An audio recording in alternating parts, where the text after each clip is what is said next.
మరి బీసీలలో ఎమ్మెల్యేలుగా ఉన్నవారు, ఎంపీలుగా ఉన్నవారు, సర్పంచులు ఉన్నవారు, ఇప్పుడు తెలంగాణలో బీసీలు 50% పైన ఉన్నారు. దాదాపు 60% లోపల అనుకో ఇంచుమించు. మేజర్ సెక్షన్ అక్షరాస్యత పెరిగిందంటే దాంట్లో బీసీలు పెరిగినట్లే అల్టిమేట్గా. మరి ఇంతమంది ఎందుకు అడగట్లేదు? ఈ మధ్య కాలంలో స్టార్ట్ అయింది. అంటే మీరు కొద్ది రోజుల క్రితం ఇక్కడ తాజ్ కృష్ణాలో ఒక సమావేశం జరిగింది కులగండ మీద. సరే, ఎప్పటికప్పుడు సోమాజిగూడ ప్రెస్ క్లబ్లో కూడా చర్చలు, సమావేశాలు, మీటింగ్స్ బలంగా జరుగుతున్నాయి. నిన్న మండల్ గారి జయంతి సందర్భంగా కూడా రాష్ట్ర వ్యాప్తంగా కార్యక్రమాలు జరిగినాయి. అందులో కులగణనే మేజర్ ఎజెండాగా ఇప్పుడు కార్యక్రమాలు జరుగుతున్నాయి. ఖచ్చితంగా ఒక టర్నింగ్ పాయింట్ తీసుకోబోతున్నది. కులగణన అనేది ఒక మేజర్ డిమాండ్గా బీసీలు ఉద్యమించే రోజు వస్తున్నది. ముందటికి వస్తారని కూడా నేను ఆశిస్తున్నాను. ఎందుకంటే మాలాంటి వాళ్ళం కూడా మేము అడుగుతున్నాం.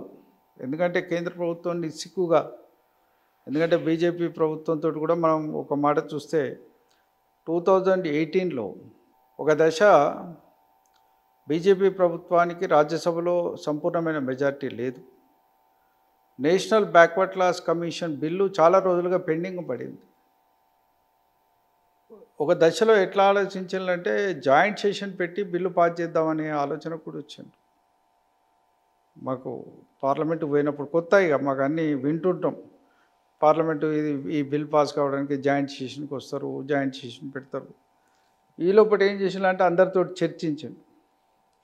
చర్చిస్తే మేము ఎవరం వ్యతిరేకించాము, మీరు మాత్రం చేయాల్సినవి చేయాలి అంటే మొత్తం మీద బిల్లు ధైర్యంగా తీసుకొచ్చిండ్రు, సభలో పెట్టిండ్రు. యునానిమస్గా వితౌట్ ఎనీ నెగిటివ్ ఓట్ అన్ని రాజకీయ పార్టీలు నేషనల్ బ్యాక్వర్డ్ క్లాస్ కమిషన్ బిల్లుకు రాజ్యాంగబద్ధ హోదా కల్పించే విధంగా బిల్ పాస్ అయింది. ఆ రోజు రాజ్నాథ్ సింగ్ గారు హోమ్ మినిస్టర్, వారు పార్లమెంట్లో ఉపన్యసించారు.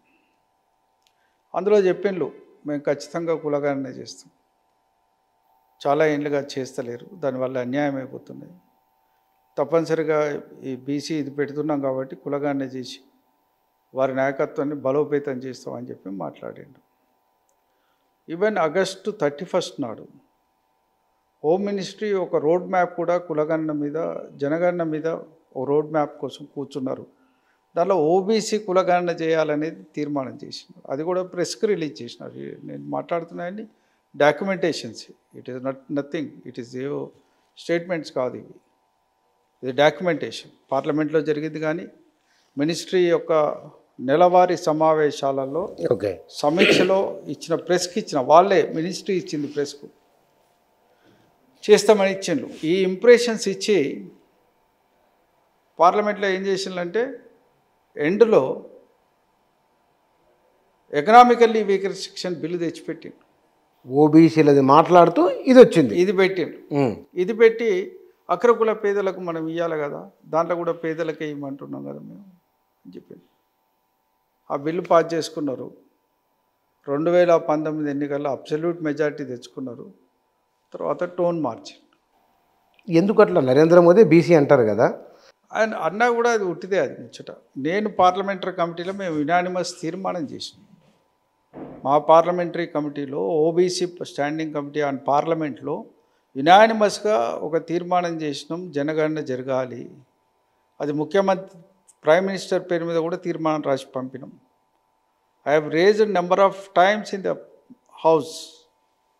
రాజ్యసభలో లేవనెత్తిన, వెంకయ్యనాయుడు గారి దగ్గర పోయి మాట్లాడినాం, మీరు మంత్రులకు ఆదేశాలు ఇవ్వండి, ఇది పార్లమెంట్లో ఇచ్చిన అష్యూరెన్స్, ఇది ఈ అష్యూరెన్స్ని ఇంప్లిమెంట్ చేయమని మీరు ఒక ఆదేశం ఇవ్వచ్చు హౌస్ చైర్మన్గా కూడా. అనేక సందర్భాల్లో మేము అడిగినాం, కానీ they are not interested. Very ఇంట్రెస్టింగ్గా ఏంటంటే ఏదైతే 50% మనం దాటొద్దని ఇవాళ న్యాయవేత్తలు, సుప్రీంకోర్టు న్యాయమూర్తులు, దానివల్ల సామాజికమైన ఇబ్బందులు తలెత్తుతాయి, మిగతా వర్గాలకు బాగా నష్టం జరుగుతుందని మాట్లాడేటప్పుడు, అవును, ఈ 50% దాటి ఇంకో 10% ఈడబ్ల్యూఎస్కి ఇస్తే మాత్రం సైలెంట్ ఉన్నారు. అగ్రకులాలకు ఇస్తే మాత్రం దే ఆర్ వెరీ సైలెంట్. ఎంత సైలెంట్ ఉన్నారంటే, ఇప్పుడు మన దగ్గర బీసీలకు ఈ రిజర్వేషన్ కావాలంటే వీని జనాభా ఎంత ఉన్నది, డేటా లేదు, రిజర్వేషన్లు ఎంత పెంచుతామని అడుగుతారు. వీళ్ళకి సంబంధించిన డేటా ఎక్కడుంది? మరి అగ్రకులాల డేటా కానీ ఎక్కడన్నా సర్వే జరిగిందా? సెన్సెస్ ఉన్నాయా నీ దగ్గర? 1931 తర్వాత ఈ దేశంలో సెన్సెస్ లేవు. ఎస్, అవును. నీ దగ్గర ఏం సెన్సెస్ ఉన్నాయి? ఎట్లా ఇచ్చారు మరి? ఎట్లా ఇచ్చినావు? ఏం లేదు, ఇచ్చిండు అంతే. ఒక డెసిషన్ తీసుకున్నారు, ఇచ్చిండ్రు. కాలేజీ సీట్లకు కూడా సూపర్ న్యూమరీ సీట్లు క్రియేట్ చేయమని ఆదేశాలు ఇచ్చిండ్రు.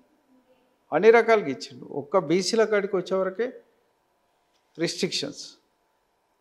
నేను మీకు, ఎందుకంటే నేను ఓబీసీ పార్లమెంటరీ కమిటీ సభ్యుడిగా కూడా అనేక వాటిని రివ్యూ చేసినాం. ఈవెన్ యూనియన్ పబ్లిక్ సర్వీస్ కమిషన్లో సైతం ఎప్పుడైతే ఎస్సీ ఎస్టీల రిప్రజెంటేషన్ పెరుగుతుందో అక్కడ 27% కంటే తక్కువకు 23-24% బీసీ రిజర్వేషన్లు పడిపోయిన సంఘటనలు బోలెడు ఉన్నాయి. అట్లా బీసీలకు ఒక రకమైన అనిశ్చితి, అభద్రతా భావం ఇవాళ దేశంలో కేంద్రంలో ఉన్న ప్రభుత్వం చేస్తున్న పనుల వల్ల ఉంది. కాబట్టి ఖచ్చితంగా కులగానే అయితే ఎవరి లెక్కిందో అని తేలుతుంది. అప్పుడైనా రిజర్వేషన్లు ఇస్తారు. గమ్మత్ ఏంటంటే ఇవాళ పాట్నాలో, బీహార్లో బీసీ కులగణన చేసి వాళ్ళు రిజర్వేషన్లు పెంచుకున్నారు. రిజర్వేషన్లు పెంచుకొని ఇంప్లిమెంట్ చేసిండ్రు. పాట్నా హైకోర్టు కొట్టేసింది. సుప్రీంకోర్టు స్టే అయ్యేది. అవును, అది సుప్రీంకోర్టు తీర్పులే కదా. కులగణన చేసి మీ రిజర్వేషన్లు పెంచుకోమని చెప్పిన అనేక తీర్పులు ఉన్నాయి కదా. మరి పాట్నా హైకోర్టు స్టే ఇస్తే ప్రభుత్వ వ్యవహారాల్లో నువ్వు జోక్యం చేసుకోవద్దని స్టే ఇవ్వచ్చు కదా. నువ్వు ఇవ్వలేదు. ఇవాళ సామాజిక న్యాయం కూడా సరిగ్గా కావాలంటే నేను కోరుకునేది ఏమిటంటే, మీ అందరం కోరుకునేది ఏంటంటే, బీసీలకు రిజర్వేషన్లు అనేది ఉద్యోగం, ఉపాధి దాంట్లో అనుకుంటున్నాం, ఆశపడుతున్నాం ఏదన్నా ఈ అడ్మినిస్ట్రేషన్లో మా భాగస్వామ్యం వస్తుందని. కానీ లేదు కదా, ఇప్పటివరకు లేదు. రాజకీయాల్లో అంత లేదు. రాజకీయాల్లో కూడా మాకు 27% వాటర్ రావాలి, కనీసం 30%, 33% వాటర్ రావాలి. అది కూడా లేదు, ఎన్నడూ లేదు. మరి జ్యుడిషియరీ అది కూడా సమాజానికి రిఫ్లెక్టివ్ ఉండాలి కదా. దానిలో రిజర్వేషన్ అసలే లేదు. ఏదో కింది స్థాయిలో ఉన్నది మనకు. మున్సిపల్ కోర్టులల్లో అక్కడిక్కడ, మన కోర్టులల్లో ఎక్కడో రిజర్వేషన్ ఉన్నది. ఈడికాడికి వస్తుంది. అది జిల్లా కోర్టుల స్థాయికి ఆగిపోతుంది. ఆడికి వెళ్ళిపోయినాక హైకోర్టు, సుప్రీంకోర్టు, దీనికి ఏమున్నది? కొలీజియం. వాళ్ళు ఆడ కూర్చుంటారు, వాళ్ళు డిసైడ్ చేస్తారు, వీడు అవుతాడు. దీనిలో రిజర్వేషన్ లేవు. దీనిలో సామాజిక న్యాయం ఏంది? ఏ వర్గాల నుంచి వస్తున్నారు? ఏ వర్గాల నుంచి? మన వర్గాల నుంచి లేరు కాబట్టి తీర్పులు కూడా మనకు ఉల్టాగా వస్తాయి. మన వర్గాల్ని సంపూర్ణంగా అర్థం చేసుకున్న వాళ్ళు ఆ సమాజంలో లేరు కాబట్టి మనకు తీర్పులు కూడా ఎగనెస్ట్ వస్తాయి. మనకు రిప్రజెంటేషన్ లేదు. నేను ఓబీసీ అడ్వకేట్స్ మీటింగ్ కూడా మాట్లాడినా, సాయంకాలం వారితో పార్టిసిపేట్ అయినా. నీకు ఇవాళ అనేక మంది ప్రభుత్వ లీడర్లను అపాయింట్ చేస్తారు. ఎవరిని చేస్తారండి?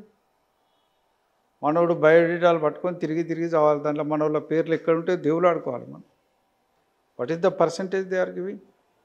Wear is the reservations are implementing? దీనికి మరి ఓబీసీలు ఏం చేయాలి? ఓబీసీ ఒక ఉద్యమం రావాల్సిన అవసరం ఉంది ఇప్పుడు ఖచ్చితంగా.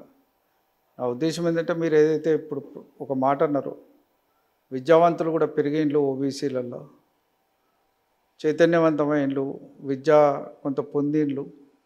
కాబట్టి ఇప్పుడు ఒక బలమైన ఉద్యమం అవసరం. ఈ రిజర్వేషన్లు ఖచ్చితంగా 42% ఇంప్లిమెంట్ అయ్యేటట్టు పోరాటం ఒకటి చేయాలి స్థానిక సంస్థల్లో. రెండవది ఏమిటంటే, కులగణన జరిగి జనాభా ప్రాతిపదిక మీద రిజర్వేషన్స్ కంపల్సరీ రావాలి. ఇప్పుడు రాకపోతే ఎప్పుడు రావు. ఇప్పటికే అనేక రకాలుగా సమాజంలో వస్తున్న మౌలిక మార్పులలో ప్రైవేట్ సెక్టార్లో ఎక్కడ రిజర్వేషన్ లేదు. దాంట్లో మరి మన పిల్లలు కూడా మిగతాతో కాంపిటీషన్లని పోయి ఎక్కడో ఉద్యోగాలు సంపాదించుకొని బతుకుతున్నారు. కానీ ప్రభుత్వ రంగంలో కూడా విస్మరిస్తే ఎట్లా? ప్రభుత్వ రంగంలో కూడా రిఫ్లెక్షన్ లేకపోతే ఎట్లా? ఇలా అడ్మినిస్ట్రేషన్లో కానీ, పొలిటికల్ సిస్టంలో కానీ, లెజిస్లేచర్లో కానీ, జ్యుడిషియరీలో కానీ ఖచ్చితంగా సామాజికంగా మార్పు రావాల్సిన అవసరం ఉంది. ఇప్పటికే విద్యా ఉపాధి విషయాలు కూడా నిర్లక్ష్యం చేయబడుతున్నది.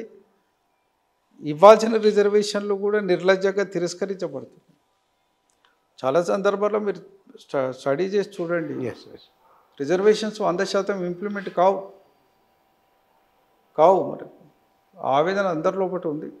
ఇప్పటికైనా మార్పు రావాల్సిన అవసరం ఉంది.